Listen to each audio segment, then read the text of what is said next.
More money, more problems. I was just in a little hotel, just talking to this Thai receptionist just down the road, just checking out new hotels for the festival next year. And we had a bit of a conversation. She was telling me she earns 9,000 baht a month. It's about 300 Aussie dollars. She makes about 10 bucks a day. It's about $1 an hour. It's basically working $1 an hour to bottle it down, $1 an hour. Now obviously living in Thailand is pretty cheap, so $1 an hour, you can live on that. And she was saying, you know, she wants to get a master's degree to make more money and all this stuff. And I said, cool, good. It's good to have vision. It's good to have mission. But I'll tell you what. And I told her a little bit about my story. She spoke really fluent English. And I told her a bit about my story, the story I told to this receptionist. And she's a friendly lady. More money, more problems. Now again, this is all first world problems. This is a first world fucking problem video. There's people out today in Angola, Rwanda, Bangladesh, Cambodia even still. They'll step on a landmine, lose their legs every single day. There's people losing limbs from old landmines. There's people getting chopped up with machete militias. So all this shit I talk about is all first world problems. I don't really have any problems, and neither do you, really. If you're watching a YouTube video, you don't really have any real problems, man.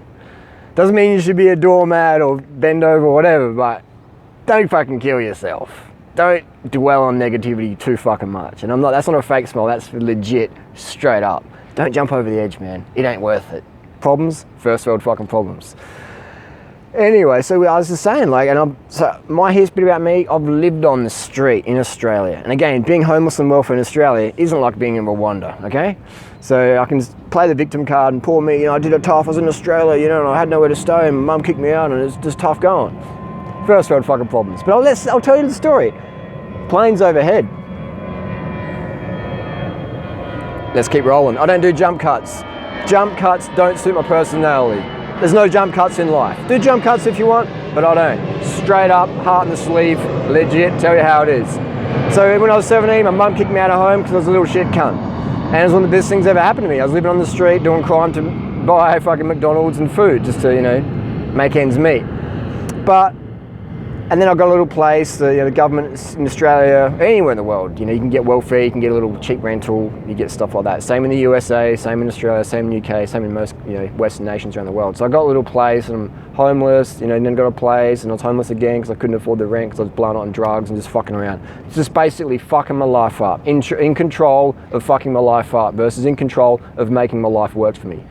And so I'd live on the street, do crime, do drugs, waste my youth, waste time. And then I got a job, I got my shit together, went vegan, got into health, got off the drugs, except for the steroids, which you can clearly see I'm abusing. Steroid arms, yeah, right, okay. I got to get back on steroids to gain weight again. I'm getting too skinny on the Sprite, rice and fruit diet. That's another fucking video. So anyway, so then I got hit by a bus in 2003. I was at work, after work, riding home, road rage, bus incident, couldn't work. Had problems with my hip and knee, just standing up wouldn't work. So I was forced to live back on welfare again. And I couldn't pay my rent and eat the organic fruit I wanted to, so I'm thinking, fuck it, I'll just go homeless again. This time it was better, because I was more into nature and I go camping and just sleep on the beaches, man, for ages. So for maybe 8 years, man, I was just like living on welfare. And most of that time homeless and or house sitting or relying on friends' generosity for really cheap rent. So that's why I'm generous with my time and I'm generally a generous person for people who are trying. And I'm not like a charity case, but if I see someone make an effort, I've been helped out in the past, so I like to pay it forward. And that's one virtue we can all have in life is pay it forward versus try and take a bigger slice of the pie, you know. I like to be a pie maker, make the pie bigger for everyone versus I want a better slice of that. Anyway, so then I was homeless again, and the people treat you differently. They say you're a homeless bum. They treat you, at least they treat you fucking real. Being homeless, dead broke, on welfare, as a conscious vegan, straight edge, no drugs, I could pay attention to how people treat me. And people were more legit genuine than when they think you're a bum, broke, crazy person on the street, whatever. They treat you like legit. Like they'll just fucking, you know, judge you like harshly or whatever. That's cool, but they're being authentic. But when you've got money or a bit of fame, they're like, oh, hey, like, you know, this person could do something for me. They might think you're a fucking shit cunt, but they're like, hey man, wow, I love your stuff. You know, maybe you can like promote a product or like, you know, we can hang out or like connect or like, but these people, that's why it's so good dressing like a bum or whatever or not even really being on social media, because then you can know how people fucking treat you. It's really fucking awesome. So those people out there who go, oh, I'm living on the street, I'm watching this from Starbucks because I'm camping out in Santa Monica Mountains tonight, life's tough. I'll tell you what, you got one thing that I don't have anymore, is people treat you how they really fucking feel about you. What they think about you, they'll fucking tell you. Because you can't do nothing for them. You can't sue them. You can't fucking do nothing to them. So they can just say whatever the fuck they want to say. They can say, good morning, how you going? They can say, fuck off, shit cunt.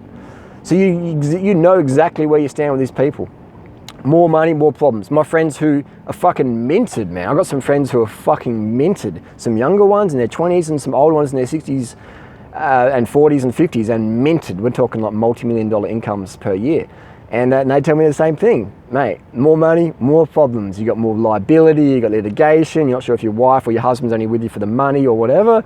And it's like, you can get really fucking paranoid. It's fucking crazy. You buy a Ferrari or Lamborghini, then you got to worry about some motherfucker scratches it. And you got the insurance, and you got the servicing. Then did they service it properly? There's a guy doing burnouts when he services at Beverly Hills Ferrari or whatever. So we live in this illusion in the world where more money, more fame is better. We think that people with more money and fame have their life together. I'll tell you what.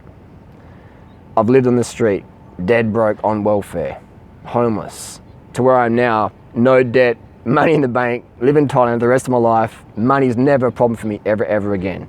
And even if it was, let's say I lost everything, I could still live in Thailand because I know how to live simple, and I love fucking living simple, man. I love living simple. Where was I going at that point?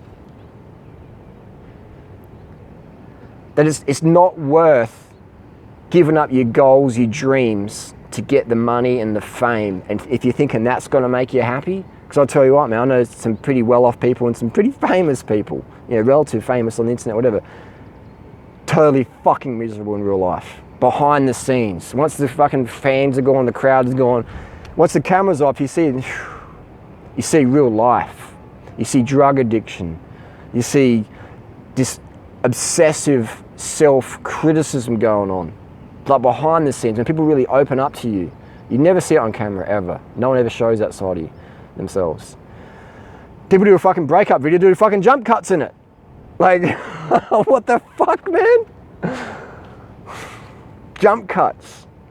Jump cuts are good if you're doing like a fucking drone video or something like that. You beat it to the music or whatever. But jump cuts in a serious video, and you're a long-time YouTuber, I don't know. It doesn't add up to me.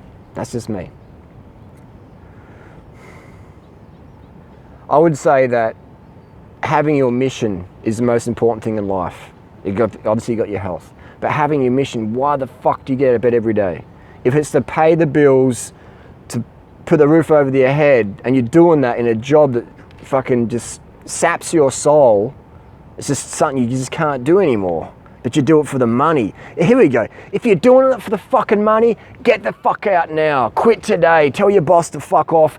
Done, dusted. Even if your boss is a really cool person, say, look, I can't do it anymore. You're a great person to work with, but this is just not me. I'm giving you notice. Done. I've got to do something else. The only failure in life is to not follow your passion. Some people go, oh, I'm passionate about this. I'm passionate about poetry or YouTube or veganism or building bikes, whatever, but I'm scared of failing. You're already fucking failing, man, because you ain't fucking living your passion. You're already fucking failing every single day you wake up and don't do what the fuck you want to do and what needs to be done on the planet, make the planet a better place. You're failing. You can never fail if you give it all up, all that shit, and do what you really want to do. To do anything other than that is to sacrifice the gift. Fuck, man, you could be dead tomorrow, so why the fuck waste another day doing something you don't want to fucking do? Me? This is where I'm a little bit crazy. I would rather be dead, broke, homeless, sleeping on those beaches in Port Douglas, looking at fucking ants and praying mantises, than hanging out with pretentious motherfuckers who only give a fuck about you because you can give them a bit of fame or a bit of money or a bit of whatevers. If it's girls, maybe a bit of sex, or if it's guys, whatever. Be careful who you give your time to, what their intentions are.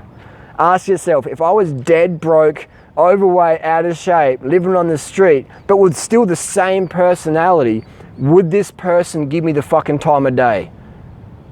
Would that person give you the time of day? if your personality was the same. But if you walked up to them with fucking shit on your face, like, how's it going, mate? And you said the same thing, but that you just, your very presence, they just like, flipping out. Be careful who you invest time in, man. And why the fuck waste another day doing anything you don't want to do? For your parents? Oh, my parents want to go to university and get a job and have kids. Fuck your parents, man. Fuck your parents. My mum watches my YouTube videos now, first time ever in 8 years. And she's like, every day emails me and say, well, that was a pretty cool video. And she watches everyone's fucking videos. She knows everyone. She knows all the lingo. It's like fucking, I didn't have to send it to my mum. My mum wanted to do it. How fucking awesome is that? Hey, mum. Like, it's insane. You got to do what the fuck you want to do. Fuck your parents, man. If you're having fun, if you're following your heart, your parents, if they really love you, they'll be happy for you. But here's the thing, a lot of people have kids to impress their parents. So chances are your parents had you, so you go to university, get this flash job, and then they could brag to their parents, hey, I did a pretty good job, are you proud of me? It's often your parents had you for them to live your life. No, so for you to live your life for their life. So they could say, hey, your mum, dad, you proud of me? For your grandparents, you're living your life for your fucking grandparents pretty much. What the fuck? What the fuck? Why live your life for anyone but yourself? Don't live it for your brother, your sister, your lover, your boyfriend, your girlfriend, your husband, your wife, your kids. Live it for you. And those that care about you, they want you to do the same. End of fucking story. If anyone protests that you follow your passion, follow your heart, cut them out of your life. Jump cut. Wanted to say as well, I wanted a bit of bonus material here. It's not a jump cut, it's bonus material. When you cut people out of your life, you don't have to do it aggressively or like violently, or just the best way to do it, man, the best way, what I did, is just you distance yourself. You don't return the phone calls, you don't return the messages or whatever, you move. You do what's called a geographical. A geographical can be like physical, where you actually move out of that town, out of that suburb, out of that country, or you can do an emotional geographical where you might even be living with that person just for a bit, but I said, don't live another day. Please, promise me that one. Don't live another day under the same roof with people who just don't get it. Because every day you're leeching your soul. You're capping your potential. I mean, that's just me. I'm a crazy person, remember that. I'm living in Thailand. I can go anywhere I want, any day of the year. And they say I'm fucking crazy, and I am, because I'm not part of that system anymore. I just can't do that pretentious, fake bullshit, living a lie stuff. I just can't do it, because I don't want the money that much. I'm not prepared to bend over for Uncle Sam to fist me, man, with a wad full of hundreds. That's just not me. You know, I can't do that. And I know how fake that is. I know how fake that lifestyle is, man. It's so pretentious, and the most miserable people I've ever met in my life are the ones who have the most opportunity, either from their parents' wealth, or they're in a wealthy situation or whatever, and they're fucking miserable as fuck. And a lot of them, there's a few self-made ones out there as well. I'm not saying they're bad people, I'm just saying they're really fucking miserable, most of them, if not all of them, if they're really honest with themselves. Because they get to a certain position and they get some money or some fame, and they realize how fucking shit most people are. Everybody loves you. Well, not everybody. Most people fucking love you until your competition. And then when your competition for money or for YouTube hits or for fucking partners or jobs or whatever, then you'll see where people's true intentions are. Then you'll see insecurities come out. When there's like, you know what I mean? It's fucking insane, man. Most people love you, not everybody. Most people love you until you're competition. When you're competition with someone, then you'll see who your buddies are. Think about that one.